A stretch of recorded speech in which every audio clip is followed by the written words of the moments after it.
Ever wondered why your toes curl during an orgasm? Stick around to find out. Welcome, dear listeners, to the captivating labyrinth of sexual curiosities, a realm where every turn reveals a fascinating fact or a peculiar phenomenon. Our journey today will take us deep into the physiological and psychological aspects of sex, a topic as ancient as humanity itself, yet still brimming with intriguing mysteries. Have you ever noticed the small bodily reactions during the throes of passion? Perhaps the fluttering eyelids, the quickened heartbeat, or the ever-so-mysterious toe-curling orgasm? These are not mere coincidences, but the intricate dance of our bodies responding to pleasure. When you experience an orgasm, your body is overwhelmed by a rush of endorphins and dopamine. These neurotransmitters create a euphoric state, and as they flood your nervous system, they cause involuntary muscle contractions throughout your body. This is why your toes and often other muscles curl or spasm during the height of pleasure. But the wonders of our sexual responses aren't just physical. They're deeply rooted in our psychology too.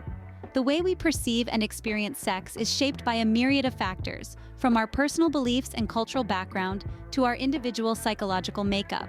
This intertwining of body and mind creates a unique sexual blueprint for each of us, a complex and fascinating personal map of desire and satisfaction. So the next time your toes curl in the throes of passion, take a moment to appreciate the intricate ballet of biology and psychology at play. Each reaction, each sensation, is a testament to the remarkable complexity of human sexuality. In the realm of sex, the curious and the extraordinary are the norm. Every aspect, every reaction, every thought associated with this most intimate of human experiences is a fascinating puzzle waiting to be explored. Intrigued? There's plenty more where that came from. Did you know that there are different types of orgasms? Yes, you heard that right. The world of pleasure is not as one note as many may think. The first type of orgasm is the clitoral orgasm. This is often described as more localized and intense, occurring when the clitoris is stimulated. It's like the crescendo of a symphony, the climax that sends shivers down your spine. Then there's the vaginal orgasm. This one is typically described as deeper and more spread out, often associated with a sense of fullness or pressure. Imagine the low hum of a cello, reverberating through your entire body, creating a symphony of sensations. Next up is the blended orgasm, a combination of clitoral and vaginal stimulation. This is often seen as the holy grail of female pleasure, a harmonious blend of the intense, tingling high notes and the deep, resonating bass notes. But the list doesn't end here. There are also orgasms that come from stimulating different parts of the body like the nipples, the anus, or even non-genital areas like the neck or the lower back. These are like the unexpected solos in a symphony, bringing a whole new level of depth and complexity to the performance. Now you might wonder, how does this all happen? Well, it's all thanks to the intricate symphony of physiological and psychological processes. The brain plays a crucial role, sending signals to the body and releasing a flood of feel-good hormones. The heart rate increases, muscles contract, and the body is filled with an overwhelming sense of euphoria. It's a beautifully orchestrated performance, with each part playing its role to perfection. So the next time you're in the throes of passion, you'll know exactly what's happening. You'll be able to appreciate the exquisite symphony of sensations, the intricate dance of physiological and psychological processes, and the incredible diversity of pleasure. Because sex, my dear friends, is not just a physical act. It's an orgasmic symphony, a celebration of the human body's capacity for pleasure. And each orgasm, each note in this symphony is a testament to that. Ever wondered why you're attracted to certain types of people? This is not just a question of personal taste. There's a fascinating world of psychology at play here. Let's dive into the psychology of attraction. Let's start with pheromones, these invisible chemicals that our bodies naturally produce. It's like our bodies are engaged in a secret conversation without us even knowing. These pheromones can signal compatibility and even fertility, drawing us to people who are biologically a good match. Physical traits also play a crucial role. You see, our brains are wired to look for signs of good health and reproductive fitness. Clear skin, symmetrical features, a certain hip-to-waist ratio in women, broad shoulders in men, these are all indicators of genetic fitness that can spark attraction. But here's where it gets really interesting. It's not all about biology. Personality characteristics are equally important. We are drawn to people who are kind, empathetic, and have a good sense of humor. Studies show that we find people more attractive when they display these traits. And what about those who have similar interests or backgrounds? Well, the familiarity principle suggests we are more likely to be attracted to those who share commonalities with us. It's comforting, it's safe, and it's a foundation for deep connections. But let's not forget the role of mystery and unpredictability. The brain loves novelty and challenge. When someone keeps us guessing, it can create a sense of intrigue that's undeniably attractive. Attraction is a complex interplay of biology and psychology. It's a dance between the conscious and subconscious, between what we can see and what we can't. It's about the chemistry you can't quite put your finger on, the spark that ignites when two people are drawn to each other. So, the next time you feel a spark with someone, you'll know it's not just about looks. It's about the unseen pull of pheromones, the allure of shared interests, the charm of a kind personality, and the tantalizing intrigue of the unknown. Did you know that certain foods can enhance your sex life? Now that's a conversation starter, isn't it? And it's not just a tantalizing tidbit for dinner party banter. It's science. You've likely heard of aphrodisiacs, those magical foods and drinks that are said to stimulate desire. Named after Aphrodite, the Greek goddess of love, aphrodisiacs have been celebrated in literature, folklore, and everyday life for centuries. But do they actually work? And if so, how? Let's dive into the juicy details. Scientists believe that certain foods can indeed boost your libido, but it's not as simple as chowing down on a plate of oysters or savoring a bar of dark chocolate. It's all about the nutrients these foods contain. For instance, oysters are packed with zinc, a mineral crucial for testosterone production, which is key for sexual desire in both men and women. Dark chocolate, on the other hand, stimulates the production of phenylethylamine, a compound that elicits feelings of excitement, attraction, and pleasure. But it's not just about what's in the food. The act of eating itself can be quite sensual. Think about it. The textures, the tastes, the smells, food engages all of our senses, much like sex does. And sharing a meal with someone, tasting the same flavors, experiencing the same pleasures, can create a bond, a connection that extends beyond the dinner table. Now, it's important to note that while these foods may enhance desire, they're not magic bullets. You can't expect to down a dozen oysters or gobble up a bar of chocolate and suddenly transform into a sexual dynamo. Like most things in life, it's about balance. A healthy diet, regular exercise, and good mental health are all crucial components of a satisfying sex life. So the next time you're planning a romantic dinner, you'll know exactly what to serve. And remember, it's not just about the food, it's about the experience, the connection, the shared pleasure. Because at the end of the day, that's what sex is really about, isn't it? Ever wondered why some people have certain sexual fetishes? Let's delve into the intriguing science behind fetishes. Fetishes, in the context of sexual behavior, refer to an intense fascination or fixation on a specific object, body part, or activity. But what causes these unique, sometimes odd preferences? From a psychological perspective, fetishes often develop during childhood or adolescence. It's thought that an event, experience, or object can become sexually imprinted on the brain during these formative years. This imprinting can be so powerful that it becomes a focal point of sexual desire in adulthood. Sigmund Freud, the father of psychoanalysis, suggested that fetishes arise when a child is anxious about castration. He proposed that the fetish object, often a female garment, acts as a symbolic substitute for the mother's missing penis. However, Freud's theory has been widely criticized and is not widely accepted in modern psychology. On the physiological side, some researchers believe that fetishes could be linked to the brain's organization. The areas of the brain responsible for our genitals and feet are adjacent in the somatosensory cortex, the area that processes tactile sensations. This proximity might explain why foot fetishes are one of the most common. Moreover, there's a theory about neural crosstalk, where signals in the brain can cross over to adjacent areas, potentially leading to a connection between unrelated things. For instance, a person might associate leather with sexual arousal due to a crossed signal in their brain. It's important to note that fetishes are typically harmless and only become a problem when they cause distress or harm to oneself or others. As with all aspects of sexuality, consent and respect for boundaries are paramount. So, whether it's a fascination with feet, an attraction to leather, or a fixation on a particular role-play scenario, it's all part of the diverse spectrum of human sexuality. Our brains are complex, and our sexual preferences are no different. So the next time you hear about a strange fetish, you'll know that there's science behind it. Did you know that your hormones play a crucial role in your sex life? Indeed, the invisible dance of hormones in our bodies influences our sexual desires, arousal, and even orgasm. Let's start by understanding what hormones are. They're essentially chemical messengers, traveling through our bloodstream, transmitting signals from one part of the body to another. When it comes to our sexual health, several hormones are particularly important. First off, there's testosterone. Often associated with men, this hormone is actually vital for both sexes. In men, it's responsible for sex drive and sperm production. In women, it contributes to libido and sexual response. So whether you're a man or a woman, testosterone is a key player in your sexual story. Next up, we have estrogen, the primary female sex hormone. It plays a pivotal role in a woman's sexual development and menstrual cycle. But did you know it also helps maintain the health of the vaginal tissues and lubrication? And in men, estrogen helps regulate sex drive. Then there's progesterone, another female hormone.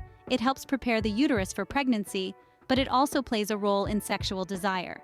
When progesterone levels rise, sexual desire can decrease. Let's not forget oxytocin, often called the love hormone. It's released during activities like hugging, kissing, and yes, during orgasm too.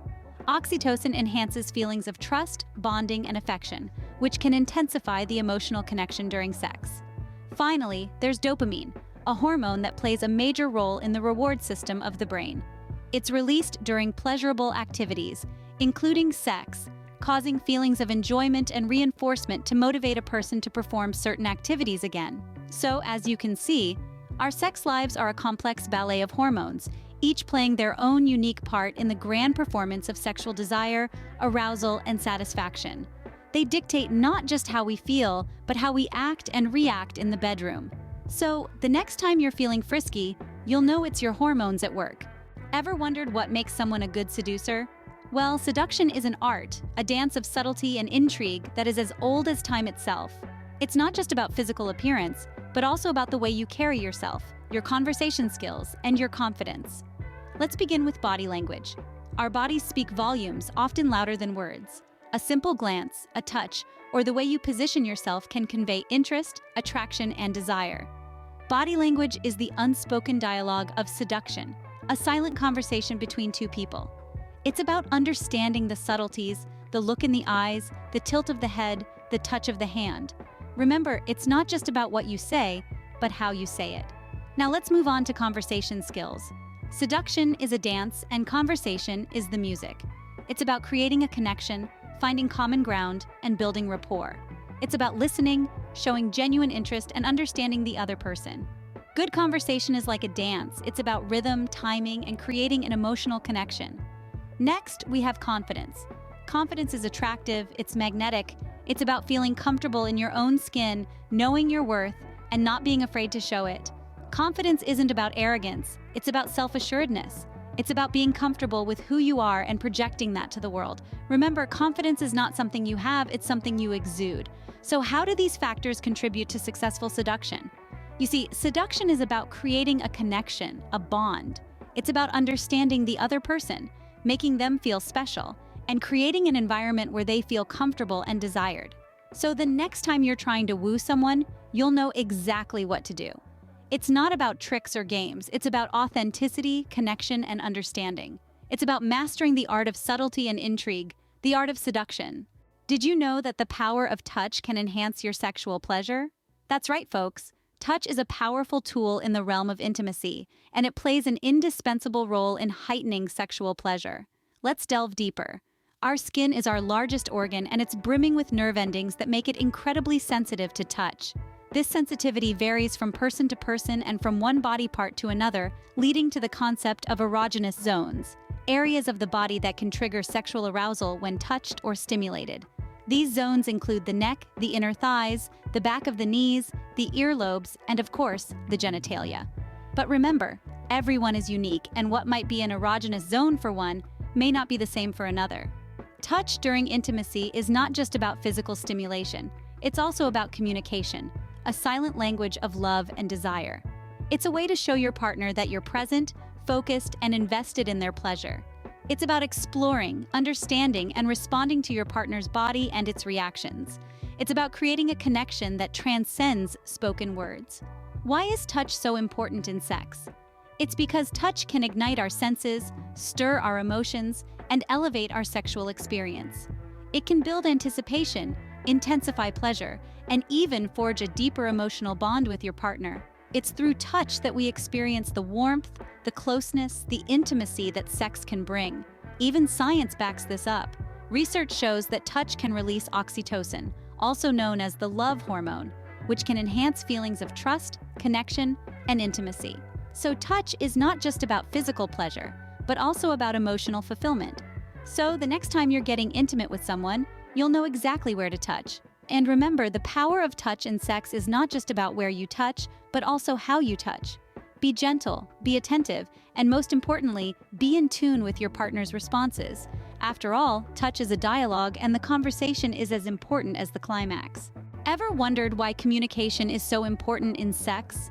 Well, let's dive into this essential aspect of our intimate lives. Communication in sex is about more than just expressing what feels good. It's about understanding, respect, and consent.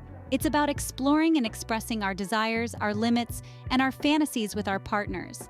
It's about creating a space where we feel safe and valued. The concept of consent is a cornerstone of healthy sexual relationships. It means actively agreeing to participate in sexual activities, and it is something that should be sought and given freely.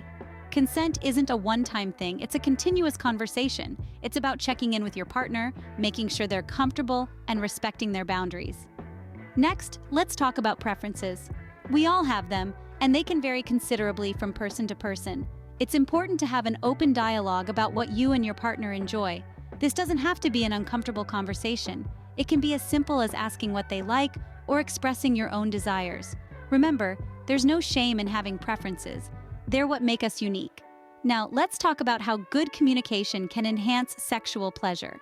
When we communicate effectively, we're able to better understand our partner's needs and desires. This can lead to more satisfying sexual experiences.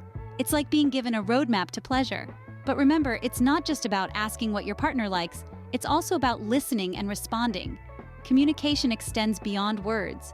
It's also about body language, eye contact, and touch. It's about being present and attentive to your partner's reactions. It's about understanding that silence doesn't necessarily mean consent, and that it's okay to say no at any time. So, remember, good communication is the foundation of a healthy and satisfying sexual relationship. It's about understanding, respect, and pleasure. It's about creating a safe space where both you and your partner can explore your desires and boundaries. So, the next time you're in bed with someone, you'll know that communication is key. Let's sum up what we've learned today. We started our journey into the intriguing world of sex by exploring some of the most mind-boggling sexual curiosities. We learned that the animal kingdom is full of bizarre mating rituals, and that human beings aren't the only creatures who engage in sex for pleasure. Dolphins and bonobos, for instance, are known to enjoy the act just as much as we do. Next, we delved into the orgasmic symphony, exploring the complex interplay of nerve endings, hormones, and brain activity that culminates in the euphoria of an orgasm. We discovered that orgasms aren't just about pleasure, they also have significant health benefits like relieving stress, improving sleep, and even boosting the immune system. Our journey then took us into the psychology of attraction, where we learned that beauty is truly in the eye of the beholder. Cultural, personal, and evolutionary factors all play a role in who we find attractive. We also discovered that pheromones, those invisible chemical signals, can subconsciously influence our romantic decisions. From there, we ventured into the role of food in sex. We found out that certain foods, such as oysters and chocolate, have been revered as aphrodisiacs for centuries. But more importantly, we learned that a healthy diet, rich in fruits, vegetables, and lean proteins, can improve our overall sexual health and performance. Next, we ventured into the science behind fetishes. We learned that fetishes are more common than we might think, and that they can range from a preference for certain body parts to a fascination with specific scenarios or objects. We found out that having a fetish is not something to be ashamed of, but rather something that can be embraced as part of one's unique sexual identity. Our exploration then led us to the role of hormones in sex. We discovered how hormones like testosterone, estrogen, and oxytocin not only drive our sexual desires, but also play a crucial role in bonding, mood regulation, and even the formation of memories. We then turned to the art of seduction, learning that it's not just about physical attraction, but also about emotional connection and psychological intrigue. We found out that successful seduction involves a combination of confidence, empathy, active listening, and the ability to make someone feel special and desired. Next, we delved into the power of touch. We learned that human touch can have a profound impact on our emotional and physical well-being, and that it plays a crucial role in sexual arousal and satisfaction. We discovered that the skin is the largest organ in the human body, and it is loaded with nerve endings that respond to different types of touch. Finally, we focused on the importance of communication in sex. We learned that open, honest, and respectful conversations about sex can lead to greater intimacy, better sex, and improved relationship satisfaction. We discovered that it's not just about expressing our desires and boundaries, but also about actively listening to our partner's needs and concerns. And there you have it, the intriguing world of sex. Remember, knowledge is power, especially when it comes to sex.